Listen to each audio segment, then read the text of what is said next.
Hello, I'm Christopher Hope, the Telegraph's chief political correspondent, and welcome to a special edition of Chopper's Politics. At the time of recording on Tuesday afternoon, the Prime Minister, Boris Johnson, remains in intensive care in St Thomas's Hospital in London, being treated for persistent symptoms of COVID-19.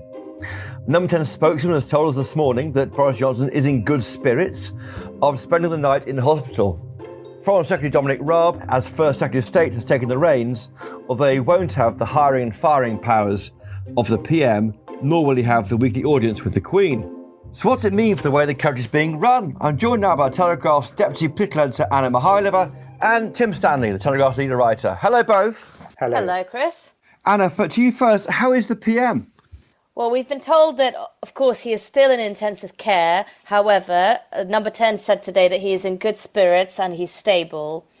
They said that he's not on a ventilator. They're saying that he does not have pneumonia. At the moment, we haven't had much clarity about the treatment he is being given, just things we've been told that he is not being given and that he does not have.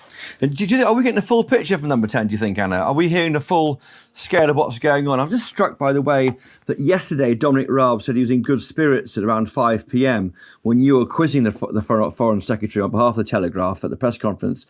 And yet at that very same time, he was being moved into an intensive care unit, or at least his condition was worsening. Do you think we're getting a full picture? Well, I think yesterday certainly raises questions about anything we've got coming out of Number 10, because the whole day was spent with us being told that he is working from his hospital bed. He was getting his red box. They were really keen to make it sound like everything was business as usual and he was in charge of the government. As you said, Dominic Raab then continued to insist that the Prime Minister was in charge until, of course, when asked when he'd actually spoken to him as his stand-in, he said he hadn't spoken to him since Saturday. So that quickly unravelled yesterday. And then, of course, everything developed when the Prime Minister was rushed to intensive care. Now, I think the type of communications we're getting have changed since yesterday. They are trying to be a bit clearer on what the situation is. However, as we've just seen in the briefing, there are a lot of things that still aren't being answered. That's right. Now, Tim Stanley, we're speaking just as the NHS has announced that the UK coronavirus death has passed 6,000. That's 758 deaths in England alone. That's England alone, not Scotland, Wales, Northern Ireland. What's it mean, do you think, for Britons to see their Prime Minister struck down by this disease just as we're reaching the peak? It's very discombobulating because even if you didn't agree with every decision that the Prime Minister took, you want to know that someone is in charge making decisions. Because each individual department and sector might be doing their own thing in the right way, but obviously you need to have someone standing over all of that, providing overarching guidance and making choices on our behalf, for example, the choice over whether or not to extend the lockdown, to set a date for it to come to an end, whether or not to toughen it up. Those are the kind of decisions you need a chief executive for. It's also distressing because Boris is such a cheerleader for the nation. The last week or so has seen this parade of ministers come out and give statements, and they've done their best. Many of them, it has to be said, are strikingly inexperienced and very new to government, and they're suddenly being put in these positions. And what they lack is what Boris has, which is charisma and boosterism. And I know that some people talk that down and they say, what's the point of being constantly optimistic? Well, you need to be, because you need to have the message coming to people that I know these decisions are tough, I know these numbers are scary, I know you're going mad sitting at home, but this will come to an end because I have a faith in the country. And Boris has an ability to say that. No minister I've seen has yet been able to really capture that spirit. So it leaves us feeling cut adrift. It really does, I think. Don't you think his big mistake, and now is not the time to be critical of the PM given his service to this country and to get us through the coronavirus crisis, but he should have had a break and taken a step back when it got to days 7, 8, 9 of having a high temperature. Just slow down. I know if I'd kept working and filing page leads about bin collections for the Telegraph when I was ill, there's no question my wife would say something is stupid and get back into bed and get well. And in a sense, Boris had no one to do that because he was on his own in number 11. He was sealed off. His girlfriend was somewhere else. He was probably talking to her by house party or by Zoom or something. But there's no one there to tell him, come on, Boris, slow down because we need you healthy. Precisely. So he would have not only had the problem of the of whatever he was going through physically, but also, as you said, he would have had the problem of mental isolation as well.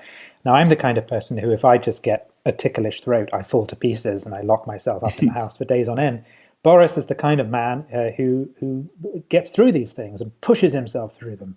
And that's all very well and it's admirable, but what we know about this disease is we know the more we find out about it, the more tougher we discover it is. And the more you have to sort of almost submit to its logic. You have to accept that you're going to go through something horrible and you have to get through it with medical help. Now, it's not just Boris who will have made the decision alone to carry on working. That he must have had people advising him. So what were they saying? We don't know, because until the history of this is written, we will not know exactly what was going on inside number 11 or whether or not he felt he could reasonably carry on working. The problem, it seems to me, is we're a bit obsessed about having one person leading the way in this kind of Anglo-Saxon macho culture, when in fact it should be a team. I mean, Boris is primus inter pares, first among equals. There are other people around him. I mean, Anna Mikhailova, Dominic Raab is now in charge, isn't he? He's first Secretary of State, although there's no actual official deputy Prime Minister. Yes, that's right. I think a picture that was building yesterday, because while the Prime Minister was in hospital, but we were being told that his condition did not sound that serious. So before he was moved into intensive care and his condition worsened, a lot of cabinet colleagues started expressing concerns yesterday. Why is the Prime Minister not taking a step back? Why is he not delegating more? Now, I put this to a few ministers yesterday, and some of the ones who are quite close to Boris Johnson said, the thing is, his personality is he isn't letting go of this. And if his doctor was advising him to stop working, he would still work in this situation because his approach to it is that he needs to. I think, as Tim said, there is a certain point where that almost shouldn't matter, because there should be a team of advisors who are able to take a decision and say, look, Prime Minister, you really do need to rest up. And here are the things in place to delegate. Now, it almost sounds like he hasn't appointed a deputy. We haven't really had a proper deputy prime minister since Nick Clegg.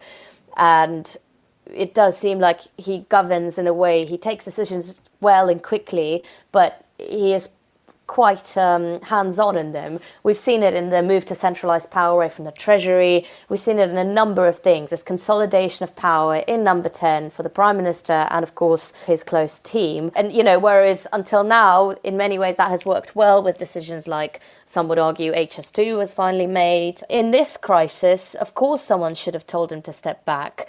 And with Dominic Raab, what's curious, if you look at the announcement yesterday, during the day, he was a stand-in, so he was chairing the main meeting, and he was going to continue chairing that meeting this week until the Prime Minister left hospital, so they'd put that in place. But even when he went into intensive care, the message we got was Dominic Raab will deputise where appropriate.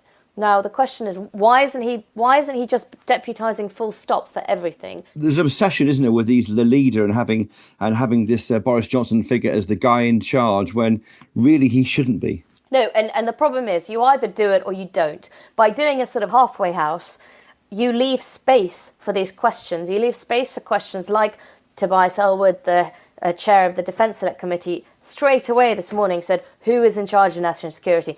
And until midday, we didn't get a clear answer, and that's not okay.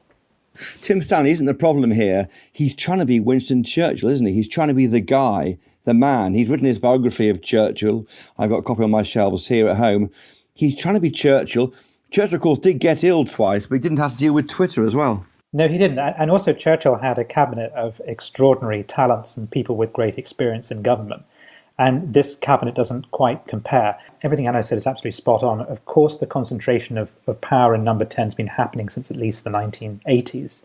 And you have seen this, you move away from the idea of a cabinet of equals and towards a cabinet that serves the PM and does what the PM says. That has been accelerated under Cummings and Boris for sound historical reasons. That there had to be a change. That they inherited a cabinet that was opposed to them. They had to clear a lot of people out. They wanted to bring a lot of new people in. They wanted a whole new look Tory party. Those were all good, sound political reasons. But thinking of this as a historian, contingency matters. Accidents happen. People get sick. And right now, if you look at the chain of command, because we do technically have one in this country, it goes, I believe, Dominic Raab, Rishi Sunak, Priti Patel.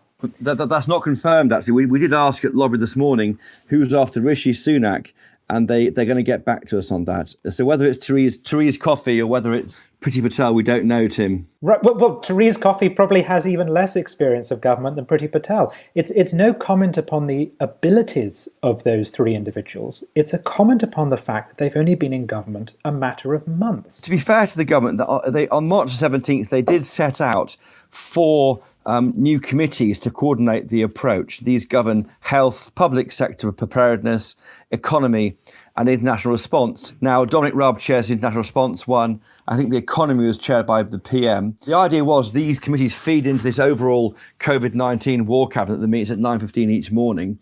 The idea being, and maybe it works, Anna Mikhailova, the idea is that if one person falls ill, you've got this committee structure to ensure that not everything is vested in that one person. Yes, I think that decision was taken early on. I think part of this structure is modelled on the no-deal plannings and the EXO meetings that were taking place in the run-up to Brexit. And those worked quite well, where you had these groups of specialists feeding in with different people chairing every time. So, some of the things we've seen, Chris, are the civil service doing what it does best, adapting when it needs to adapt, even though, it is traditionally regarded as one of the slowest moving machines. It is remarkable that some departments have gone from staffs of thousands working in Whitehall to 5 people, like a handful of people instead, and everyone else working from home and everyone else making do. So those structures are in place, but of course, going back to what Tim said, the question really is leadership. You can have these committees and you have everything actually working, but a lot of what you need in a crisis is a sense, and it's more a perception than even it has to be a reality. A perception that someone is in charge, someone can give confidence to businesses, can give confidence to people as well, that things are in hand. We also need a perception that it's going to end soon, at least at some point soon. Now, in the lobby meeting today, Anna, the spokesman was asked, when will the government meet to decide if the lockdown should continue after Monday? Easter Monday is 3 weeks since it started. We were promised a 3-week review. What do they say? Well, so at the moment, they haven't said when this decision will be made. It isn't clear whether it will be just before Monday and we'll get some clarity, or it could even be after Monday and it could go into next week. They did say that it doesn't have to be renewed or that doesn't have to be a statement. It's almost as if they don't cancel the lockdown, we have to assume it's ongoing. So that is what they told us in lobby today, that there is no legal end to it on Monday. And if they haven't made a decision or announced a decision, people should assume it is ongoing. But I do think they have to make that clear. Oh, definitely. Not least to Tim Stanley, whose hair is growing wild. Tim. Oh, it's out of control. It's like a big bear skin. I do want hairdressers to be classed as a essential service, because I don't know how much longer I can live with this thing. It's a thing of wonder, and I know that it makes a lot of men green with envy. But really, my hair is like a parasite. It grows off me. It drains the energy out of me. It gets very hot at night. I can't sleep because it becomes itchy. Tim, I think all the female readers have no sympathy for you with you right now. This is what we do every summer. So, but on a serious point, Tim, your hair is in microcosm. I'm thinking of it growing bigger and bigger in my head. But in microcosm, there's a point at which people will not be able to put up with this lockdown open-ended. That question that Theresa May asked in the final PMQs, what's your exit, Prime Minister, still is unanswered, isn't it? Yeah, it is. And part of the problem of a lack of leadership is that you hear different dates thrown out, sometimes 6 months, sometimes 12, sometimes 18. And there's no one to definitively shut that down and say, no, we plan to bring this to a close as soon as possible. And in fact, what we've seen in the last few weeks is the ministers whose responsibility it is for the front line have obviously taken the front stage. And that's right, because that's what matters the most, is saving lives. But the consequence is that the public gets the message that this is indefinite. Because the front line is the most important thing and flattening the curve is the most important thing, everything's on ice for the foreseeable future. That's unsustainable in terms of messaging. The government needs to start putting out messages about ending this. even if they're not actually going to do it. They need to give the impression that they are eventually going to do it and that they want to do it, because that's not the feel, that's not the sense you get from the current press briefing. Anna Mikhailova, do you think that Dominic Raab is the man to take this country forward? I think he'll be in charge for a good week or so. Even when the PM leaves hospital, it'll be a few days before he can take charge again. This is the job he was auditioning for, wasn't it, in the leadership election last summer? He didn't get it. Do you think, has he got the mettle, the right stuff to do the job? Well, he is a karate black belt, let's not forget that. Yeah. Dominic Raab has wanted to be Prime Minister, and as you said, he ran for the leadership. He was seen by many as a contender at the time. And he has allies, he has MPs who support him, who trust his judgment. I think we shall see. I don't think the press conference performance last night was reassuring to a lot of people, but he is also in a very difficult situation. He's having to adapt, like the rest of government, to an extraordinary development, and hopefully he will have the proper support, the proper aids, proper support from cabinet to make it work. Yeah, I felt there that Dominic Raab on Sunday looked a bit nervous. He kept licking his fingers while turning the page, and I felt he looked a bit on edge, and the weight of the office wore quite heavily. How will history judge Dominic Raab? It might be sympathetic, but ultimately this is not something that you audition for. This is something either you slip into and do, or you can't. And I keep coming back to experience. One reason why Boris has been very effective as a chief executive is because he ran London. The opposition to Boris have peddled so many lies and fantasies and real misrepresentations of him and his character and his experience. He's actually one of the most experienced and competent politicians in this country, which is why he was so good at his job. And also, just to add, I as journalists, it's our job to analyse and talk about people. But obviously for us at the Telegraph, this isn't an abstract issue, because he's not only the Prime Minister, but he's also for us an ex-colleague and a friend. And so we're genuinely worried about this, and we really do want him to get better, because I think we at the Telegraph understand his qualities and understand his appeal and why he is the best man for the job. Well, I need to leave now and let Anna Mikhailova get on with pulling together the news list for tomorrow, and Tim Stanley. Thank you both for joining us on this PM Health edition of Choppers Politics. Thank you so much. Thanks, Chris. Thank you. Well, that's all we have time for today. Thanks to my guests, Anna Mikhailova and Tim Stanley. Thanks to my producers, Louisa Wells and Theo Luludis. Don't forget to tune in every night to Coronavirus The Latest, which is a daily podcast from Telegraph team giving you everything you need to know about what's happened that day on the coronavirus crisis. Don't forget you can stay up to date with all the Telegraph's brilliant news and analysis, including the work of our unparalleled global health security team, for free for the first 30 days by going to telegraph.co.uk/chopper.